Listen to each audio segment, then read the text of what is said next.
Alright everybody, welcome back, and right now we're going to be looking at Combiner Wars breakdown, and he's based on his original G1 vehicle, Liberty Countach, but the proportions are quite exaggerated.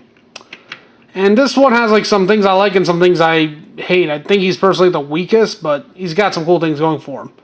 Now, one of the things I absolutely love about this one is that his weapons are really cool. Like when they go into his, they basically combine with his vehicle mode a lot cooler than the others. So you can take his hand-foot gun here, which looks like an engine block, and it looks like an engine extension, which is pretty neat. And then he has to have like the single best weapon out of like all the Combaticons, like the individual ones, the deluxe ones.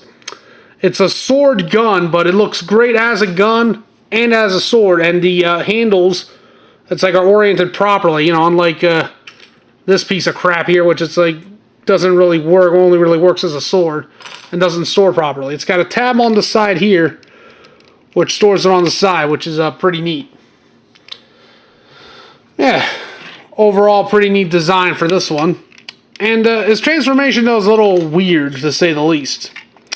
So you come here to the side and you pop the sections out, and then you pull them down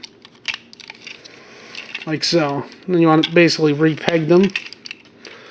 And when you basically, and this is like sort of like for combine mode, he has like this interesting swivel, so he has like extra articulation, like going from side to side for his combine mode. And also for his combine mode, you have the combiner port here, or if you want, you can push these down so you can make it even longer for a longer leg or arm, much like drag strip. So that's a pretty interesting thing going for it.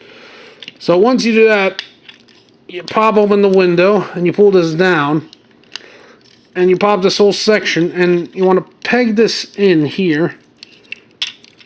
Actually, wait, no, you want to slide this back. You want to peg that between there.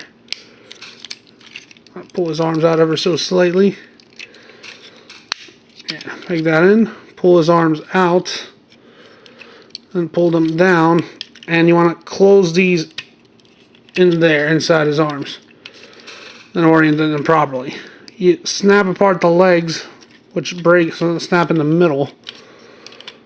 Pull down his feet and his heel spurs things, and then you want to push these somewhat in so it's like it spreads out his legs a bit, and there you go. Overall, it looks pretty cool. The one thing I don't really like about him is that his entire leg sections here are hollow due to transformation, but overall, it looks pretty neat. And another cool thing about it is that his backpack here, the way it works, you can actually just peg this into his back. So that's really neat for storage and whatnot. Yeah. Overall, it looks pretty cool. And again, you can hold this as a sword or a gun, and it just works fantastic. Yeah, definitely one of the more interesting of the Stunticons. Yeah. Like I said, I love the way he integrates his weapons better than the other guys. So, you know, we're almost there. We're going to look at the Blackjack next. Thanks for watching. Later.